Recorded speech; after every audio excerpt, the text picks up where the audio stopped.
बिस्मिल्लाहिर्रहमानिर्रहीम। Lecture number 1, absorption costing. Costing method के under एक आपका ऑब्जर्प्शन कॉस्टिंग काउंट किया जाता है, जिसको आप फुल कॉस्टिंग भी कहते हैं। ऑब्जर्प्शन कॉस्टिंग को आप फुल कॉस्टिंग भी कहेंगे।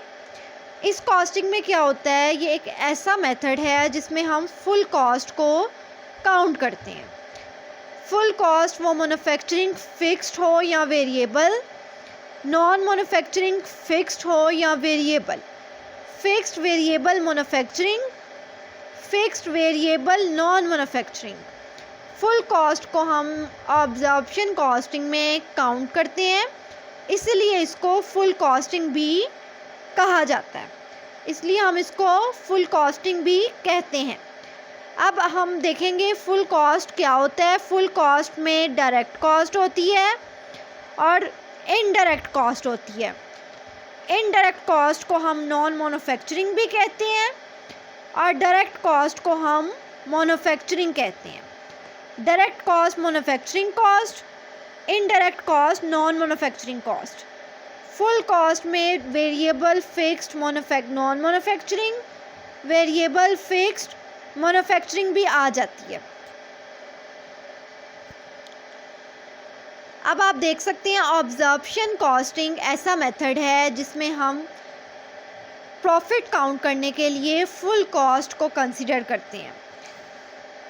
ये ऐसा मेथड हम फाइनेंशियल स्टेटमेंट्स को प्रिपेयर करने के लिए यूज़ करते हैं। फाइनेंशियल स्टेटमेंट में इनकम स्टेटमेंट आ जाती है और स्टेटमेंट ऑफ रिटेन अर्निंग आ जाती है और बैलेंस शीट। इनकम स्टेटमेंट के लिए आपको सेल्स चाहिए होती हैं और सेल्स में से आप ये फुल कॉस्ट माइनस करते हैं। फुल कॉस्ट डायरेक्ट हो या इनडायरेक्ट हो। अब फुल कॉस्ट के लिए ऑब्जर्प्शन कॉस्टिंग का ये फॉर्मेट आपके सामने है, जिसमें हम रखते हैं सेल्स में से हम मैन्युफैक्चरिंग कॉस्ट पहले माइनस करते हैं। मैन्युफैक्चरिंग आपकी वेरिएबल है और फिक्स्ड है, इन दोनों को हम पहले माइनस करेंगे, जिससे आएगा ग्रॉस प्रॉफिट में से हम ऑपरेटिंग एक्सपेंसेस माइनस कर देंगे, जो वेरिएबल होंगे या फिक्स्ड होंगे, और फिर आएगा नेट प्रॉफिट। आप देख सकते हैं इस फॉर्मेट में हमने फुल कॉस्ट को कंसीडर किया है, वो वेरिएबल हो या फिक्स्ड, मैन्युफैक्चरिंग हो या ऑपरेटिंग को हम नॉन मैन्युफैक्चरिंग भी कह सकते हैं। ऑपरेटिंग को हम नॉन मैन्युफैक्चरिंग भी कहेंगे। सेल्स टोटल, इनकम स्टेटमेंट के लिए पहले सेल्स, उसमें से manufacturing cost minus. Manufacturing cost variable भी हो सकती है, फिक्स्ड भी हो सकती है, जिसमें direct labour, direct material, FOH cost आ सकती है और फिक्स्ड रेंट आ सकता है। उसे आप माइनस कर देंगे, फिक्स्ड फैक्ट्री रेंट।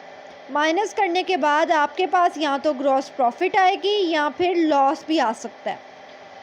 जो आंसर आएगा आपने उसके आगे से नेक्स्ट प्रोसीजर स्टार्ट करना है। नेक्स्ट प्रोसीजर में ऑपरेटिंग एक्सपेंसेस, जिसमें वेरिएबल भी आ सकते हैं और फिक्स्ड भी आ सकते हैं।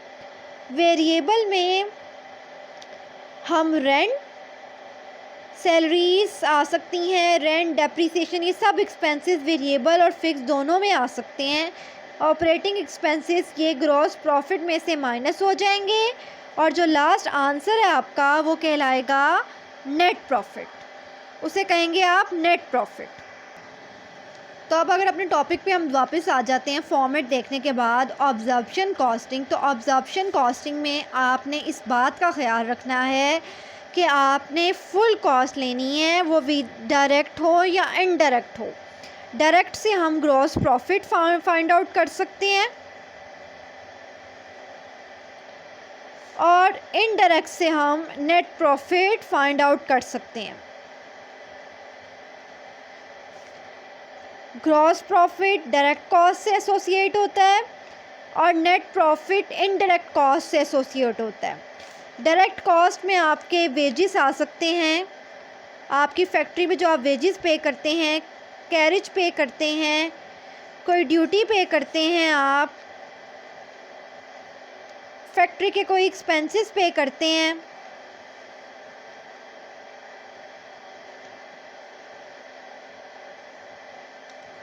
इसी तरह इनडायरेक्ट कॉस्ट में आप सैलरीज पे करते हैं,